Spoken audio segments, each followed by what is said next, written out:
31st সকালের video তো তোমরা দেখেই নিয়েছো। প্রথমে দেখিয়েছিলাম যে কাবাবটা আমি হাফ প্রিপেয়ার করার পরে নিচে গেছি রেডি হতে। তো এখানে বাকি যেটুকানি কাজ ছিল ওরা সবাই মিলে করে নিয়েছে। এখানে কাবাব প্রায় আমাদের ডান হয়েই গেছে। লাস্টে কিছু ক্যাপসিকাম আর অনিয়ন্স ছিল, সেগুলোই বাকি ছিল। দেন আমার দায়িত্বে ছিল কাবাবের যে ডিপটা সেটা রেডি করার। সো ওটা আমি মোটামুটি পারি, তো আমিই বানিয়েছি। মানে আমাদের সবার পার্টি মুড অন ছিল, মানে যে যেই কাজটাই করছি নেচে নেচে করছিলাম আর কি। মানে মনে হচ্ছিল যে কখন তাড়াতাড়ি কাজ শেষ হবে আর সবাই মিলে এনজয় করব। বলতে না বলতেই আমাদের ডান্স তো শুরু হয়ে গেছে। আমরা ভীষণ মজা করেছি, যেমন দেখছো আমি, আমার ফ্রেন্ড আর দিদিরা সবাই মিলে মজা করেছি।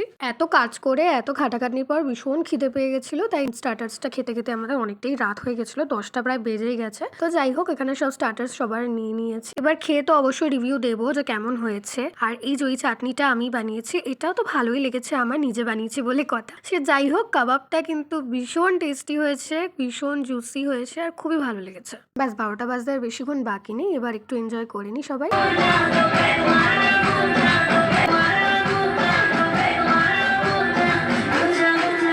তো 12টা বেজে গেছে, সবাই মিলে খুব ভালো করে সেলিব্রেট করেছি আমরা। So happy new year to all of my favourite viewers. So নতুন বছরকে বরণ করার জন্য আমরা টুকটাক বাজিও ফাটিয়েছি।